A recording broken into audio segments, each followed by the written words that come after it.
Hello students आज हम बात करेंगे 11 कॉमर्स के सब्जेक्ट अकाउंट्स की।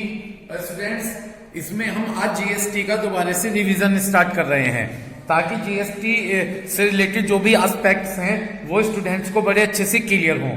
स्टूडेंट्स पहले तो हमने प्रैक्टिकल क्वेश्चन किए थे, लेकिन इस बार रिवीजन में हम क्विक रिवीजन करेंगे। जो हमारे एग्जाम्पल्स हैं उनका क्विक रिवीजन करेंगे, ठीक है। तो जब सबसे पहले हम जब जीएसटी चैप्टर स्टार्ट कर रहे हैं तो थोड़ी सी आपको थ्योरी समझ लेनी चाहिए। इतनी बात क्लियर हो गई। तो जीएसटी की बात करते हैं। जीएसटी जब हम परचेस करते हैं और सेल्स करते हैं गुड्स को, एट दैट टाइम वहां पर जीएसटी अप्लाई होगा। तो सबसे पहली बात तो आपको एक बात याद रखनी है कि जब हम जीएसटी की अगर बात कर रहे हैं, किसकी बात कर रहे हैं, यदि हम जीएसटी की बात कर रहे हैं तो जीएसटी जब परचेस के केस में, जी यहीं पे चलिए लिखता हूं मैं, जब हम जीएसटी की बात कर रहे हैं तो यदि परचेस होगा, क्या होगा, परचेस और एक्सपेंसेस। इन परचेस और एक्सपेंसेस के केस में जीएसटी पेड किया जाता है। क्या किया जाता है, जीएसटी पेड किया जाएगा। समझ गए। तो परचेस या तो परचेस कर रहे हैं हम या हमारे लिए कोई एक्सपेंसेस है, तो परचेस और एक्सपेंसेस के केस में हम जीएसटी पेड करेंगे, क्योंकि जब हम सामान खरीदेंगे और कोई खर्च करेंगे तो हमारे पास से पैसा जाएगा, तो उस समय हमको जीएसटी भी पेड करना पड़ेगा। तो जब हम जीएसटी पेड करेंगे, बहुत आराम से है ना, जब हम जीएसटी पेड करेंगे तो एट दैट टाइम वहां पर हम इनपुट वर्ड्स का यूज करेंगे। किसका यूज करेंगे, इनपुट। इतनी बात क्लियर हो गई। और ऐसे ही जब हम बात करते हैं सेल्स, किसकी, सेल्स और कमीशन की, किसकी बात करते हैं, सेल्स और कमीशन की, तो एट दैट टाइम हम जीएसटी कलेक्ट करेंगे। हम जीएसटी क्या करेंगे, जीएसटी कलेक्ट करेंगे। इतनी बात क्लियर हो गई। और उसे कहते हैं, उसे उसके लिए यूज करेंगे वहां पर आउटपुट। इतनी बात क्लियर हो गई। पहले बेसिक कंसेप्ट क्लियर है आपके, ठीक। तो यदि हम बात करें परचेस और एक्सपेंसेस की, तो हम वहां पर क्या करेंगे, जीएसटी पेड करेंगे। और वहां पर हम जीएसटी के लिए क्या वर्ड्स यूज करेंगे, इनपुट। लेकिन यदि हम बात करें सेल्स और कमीशन, सेल्स और कमीशन नहीं है, सॉरी, सेल्स और इनकम, यहाँ मेरे से गलती लिखा गया, सॉरी स्टूडेंट्स जो वीडियो देख रहे हैं, वो सेल्स और कमीशन नहीं था, सेल्स और इनकम था। इतनी बात क्लियर हो गई। तो परचेस और एक्सपेंसेस के लिए तो जीएसटी पेड होगा और सेल्स और इनकम के लिए जीएसटी कलेक्ट होगा, जिसे हम वहां पर आउटपुट वर्ड्स यूज करेंगे। तो यही, हाँ जी, ये कंसंट्रेशन डिस्टर्ब हो गया, देर से थोड़ी सी आने की, कोई बात नहीं, चलो ठीक है, क्लियर हो गई बात।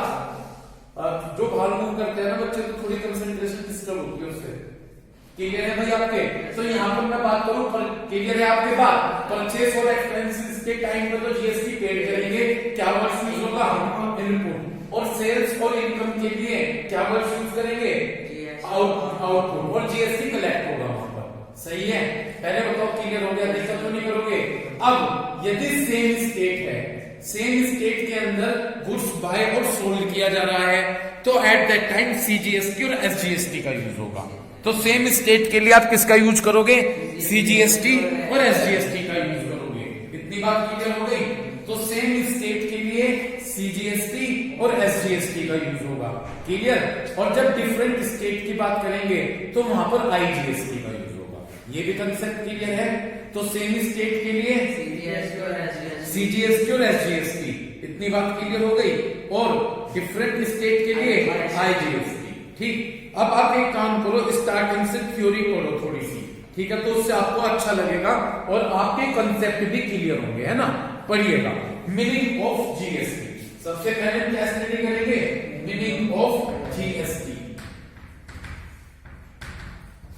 ये बेसिक अगर आपके कंसेप्ट क्लियर हो गए ना, फिर आपको दिक्कत नहीं होगी आगे न्यूमेरिकल में। पढ़ो जीएसटी। गुड्स और सर्विस टैक्स एक इनडायरेक्ट टैक्स होता है।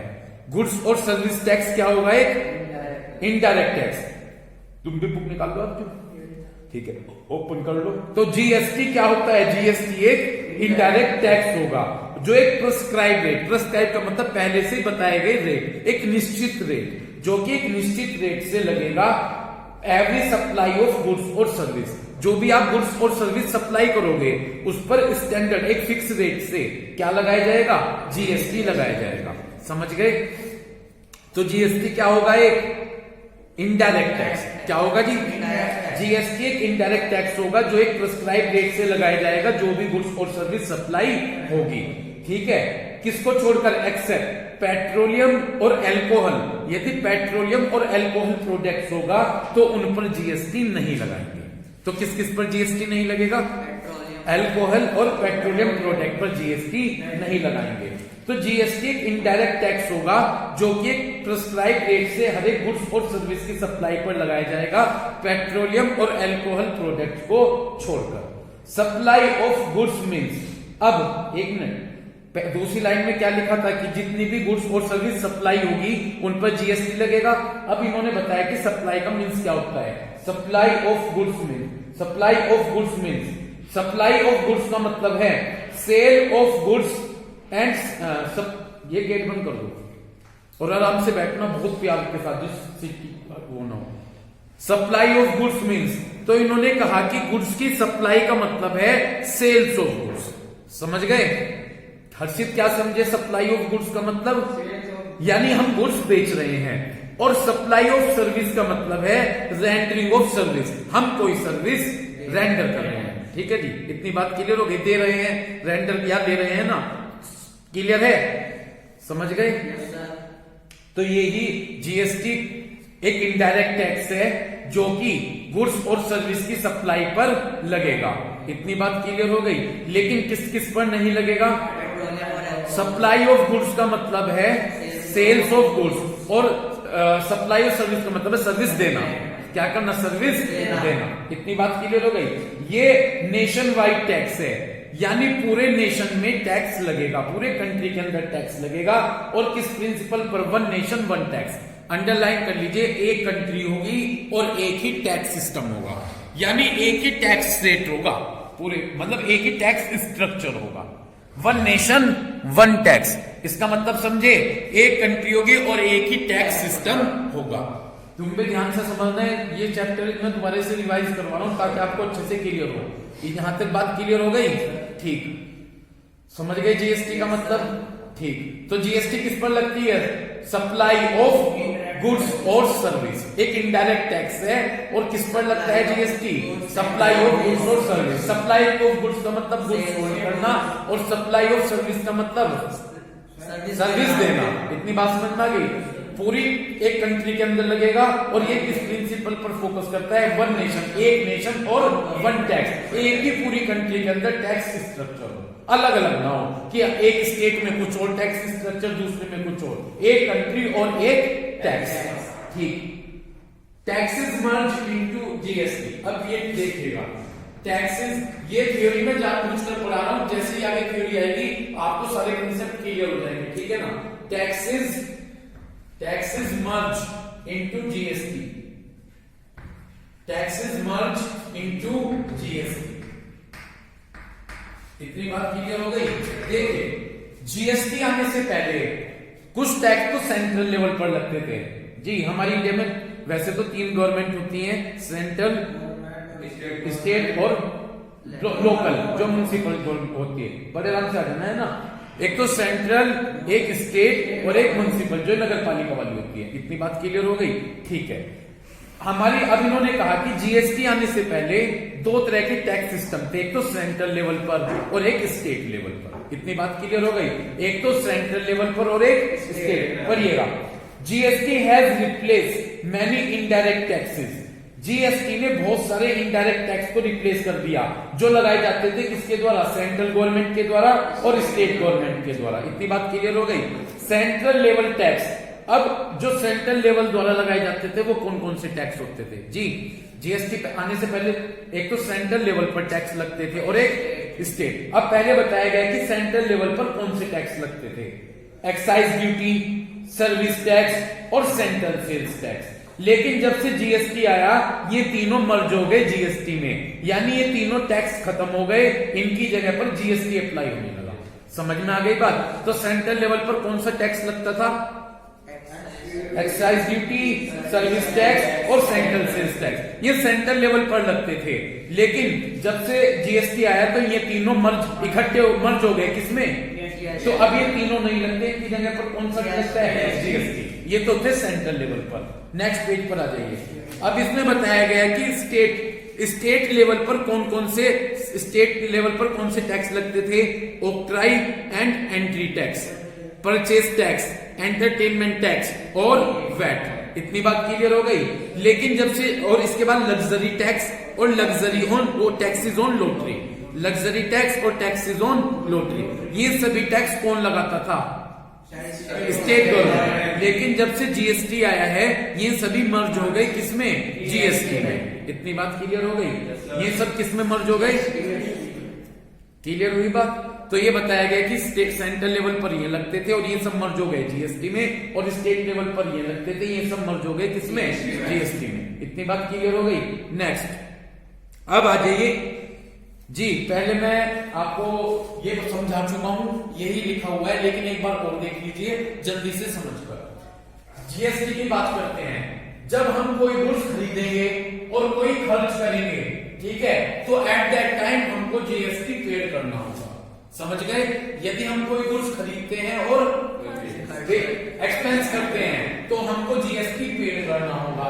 इसी तरह से हम कोई गुड्स बेचते हैं और हमारे लिए इनकम होगी तो हमें जीएसटी मिलेगा। मान लीजिए, सुनिए, मैं एलईडी खरीदने गया। क्या खा रहे हो? ठीक है, मैं कोई गुड्स खरीदने गया, समझ गए? जिस दुकान पर मैं खरीदने के लिए गया वहां पर मैंने एलईडी ली, पैसे दिए, उसने जीएसटी चार्ज किया तो मैंने जीएसटी भी साथ में दिया। तो खरीदते हुए तो मैं जीएसटी क्या कर रहा हूँ? पे कर रहा हूँ। अब मेरी दुकान है, शॉप है, वहां पर कस्टमर आया, उसने मेरे से कोई सामान खरीदा तो मैं उसे सामान बेच रहा हूँ। मैंने सामान बेचा, बेचते हुए उसने मुझे क्या दिया? जीएसटी दिया। तो खरीदते हुए या कोई खर्च करते हुए तो हम जीएसटी पे करेंगे, और ऐसे बेचते हुए या कोई इनकम होती है तो जीएसटी कलेक्ट करेंगे। इतनी बात समझ में आ गई? कोई दिक्कत नहीं। अब अगर हमने जीएसटी पे किया तो वहां पर तो इनपुट वर्ड्स यूज होगा, और यदि हम कोई सामान बेच रहे हैं वहां पर हम आउटपुट वर्ड्स यूज करेंगे। बेसिक सिखा रहा भाई, अगर ये बेसिक सीख लिए फिर दिक्कत नहीं करने, इस वजह से दिक्कत थी इसमें, ठीक। तो यदि हम कोई सामान खरीद रहे और एक्सपेंस कर रहे, जीएसटी पे करेंगे, क्या वर्ड यूज होगा? इनपुट। और अगर हम कोई सामान बेच रहे या इनकम कर रहे तो जीएसटी कलेक्ट करेंगे, क्या वर्ड यूज होगा? आउटपुट। समझ गए? ठीक।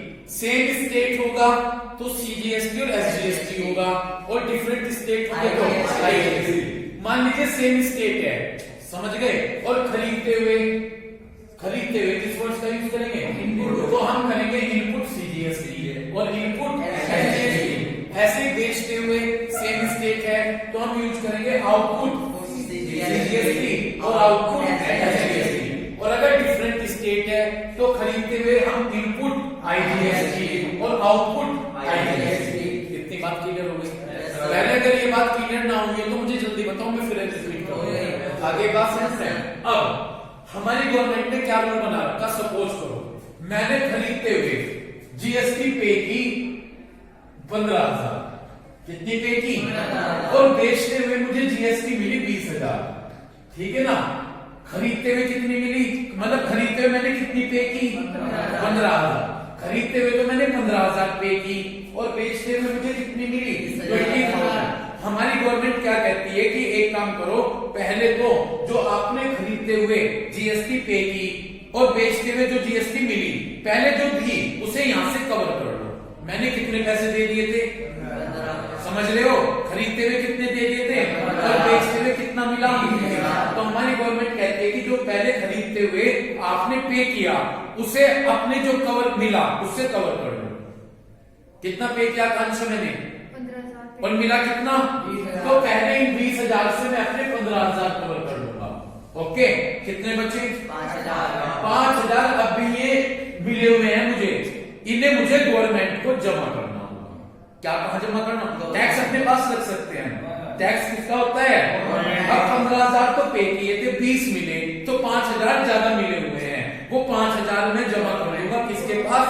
गवर्नमेंट के पास। समझ गए?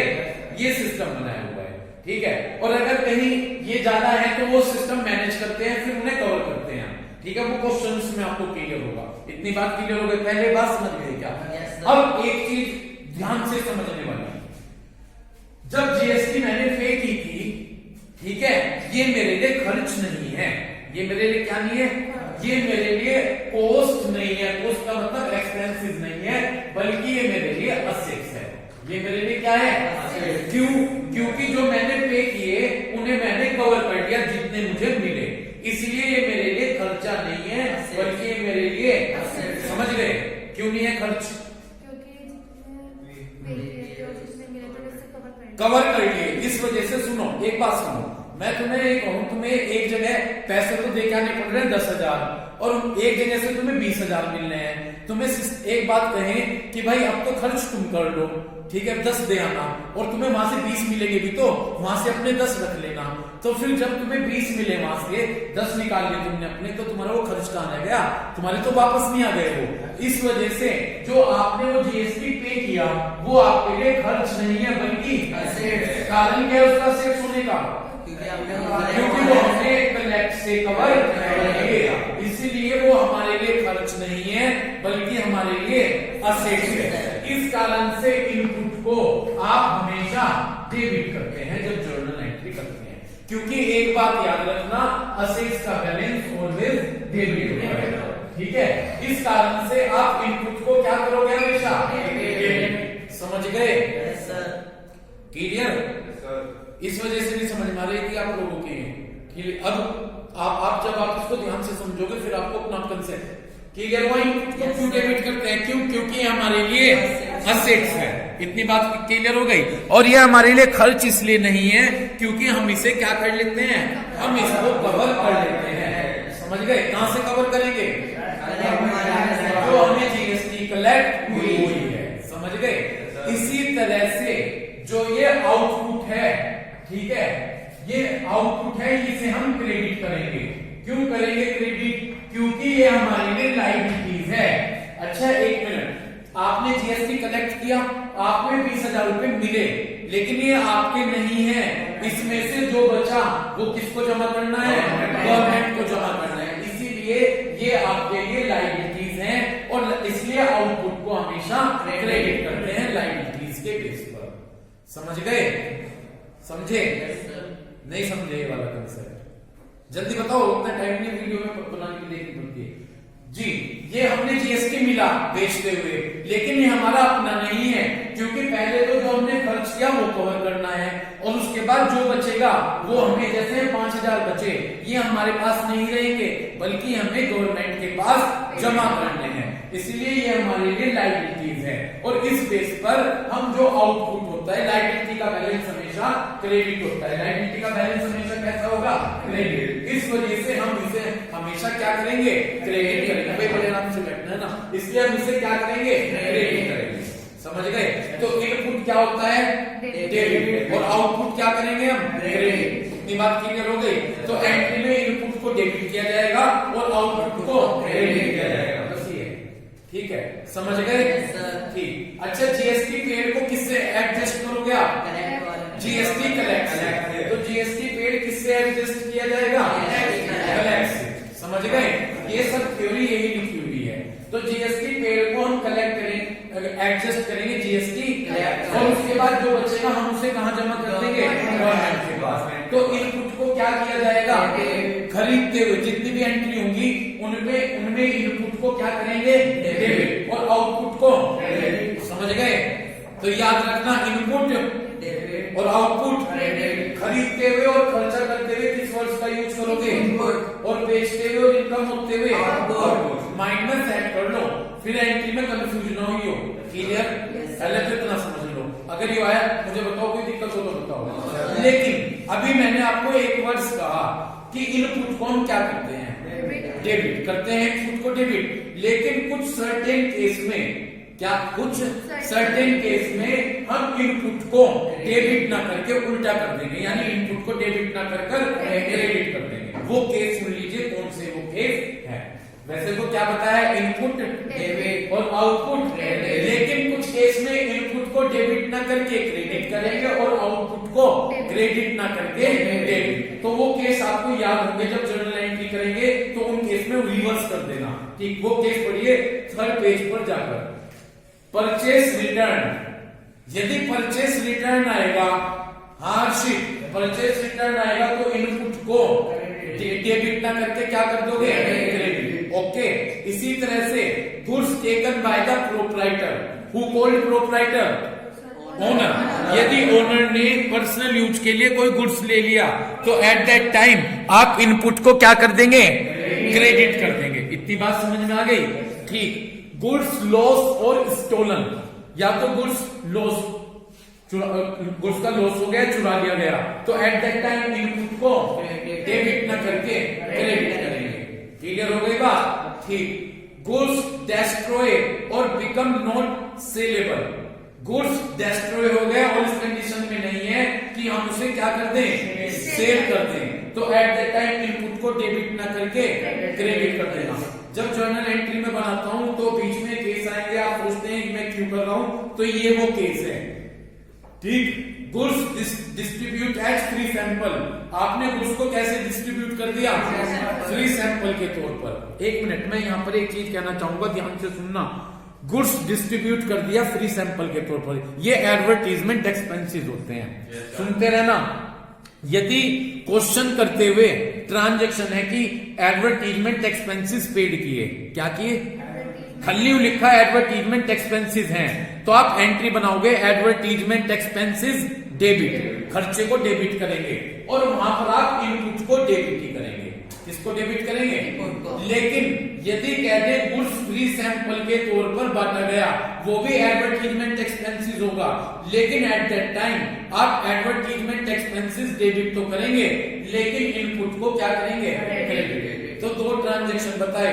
यदि सिंपल एडवर्टीजमेंट एक्सपेंसेस है तो आप इनपुट को डेबिट ही रखना, लेकिन यदि गुड्स फ्री सैंपल के तौर पर बांटते हैं तो इनपुट को क्रेडिट, लेकिन क्या लाया जाएगा, वो भी फ्री सैंपल क्या, एक्सपेंसेस। जिसको नई बात समझ में आई पूछ लो, क्या बताई मैंने। सिंपल एडवर्टीजमेंट एक्सपेंसेस हैं तो इनपुट को डेबिट करोगे, लेकिन अगर ये कहते हैं फ्री सैंपल के तौर पर गुड्स डिस्ट्रीब्यूट किए तो फिर क्रेडिट करेंगे। Okay, next. इसके बाद goods given away as gift और चैरिटी, गुड्स आपने क्या कर दिया, गिफ्ट और चैरिटी के तौर पर दे दिया, तो वहां पर भी इनपुट को क्रेडिट कर देंगे। समझ गए?